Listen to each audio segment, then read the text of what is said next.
আমার দেশের পত্রিকার সম্পাদক জনাব মাহমুদুর রহমান সাহেব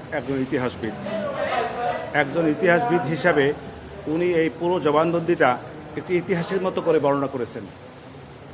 সেই ইতিহাসের বর্ণনা করতে গিয়ে আমার আসামি, বিশেষ করে প্রধান আসামি সাবেক প্রধানমন্ত্রী শেখ হাসিনার বিরুদ্ধেই বেশিরভাগ কথা বলেছেন এবং এই বেশিরভাগ যেসব কথাগুলি বলেছেন এগুলি ওনার নিজস্ব অভিমত থেকে বলেছেন।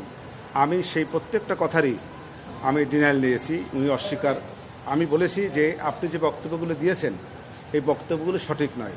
আমি প্রত্যেকটা কথা ডিনায়াল নিয়েছি এবং ডিনায়ালটা উনি অস্বীকার করেছেন।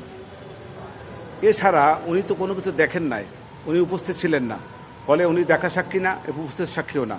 উনি বিভিন্ন বইয়ের রেফারেন্স দিয়েছেন, আমি সেই বইয়ের কথা বলেছি, সে কথা এটা ওনার নিজস্ব অভিমত এবং নিজস্ব বক্তব্য। আর একটা কথা বলেছি, শেখ হাসিনা এবং শেখ হাসিনার সরকারের প্রতি ওনার একটি বিরূপ মনোভাব আছে। ওনার বিরুদ্ধে তৎকালীন সময়ে মামলা হয়েছে, উনি হাজত খেটেছেন। সেই সব কারণে বিদ্বেষ প্রণোদিত হইয়া এই শেখ হাসিনার বিরুদ্ধে এবং তার সরকারের অন্যান্য সদস্যদের বিরুদ্ধে এই মামলায় উনি সাক্ষ্য দিয়েছেন। উনি সঠিক কথা বলেন নাই। পর্যবেক্ষণ লিখেছে, কিন্তু আমি ওনাকে অভিমতই বলেছি। প্রত্যেকটা জায়গায় আমি অভিমত বলেছি। লেখা কিন্তু আছে পর্যবেক্ষণ উনি বলেছে যে অভিমত না, এটা আমার পর্যবেক্ষণ।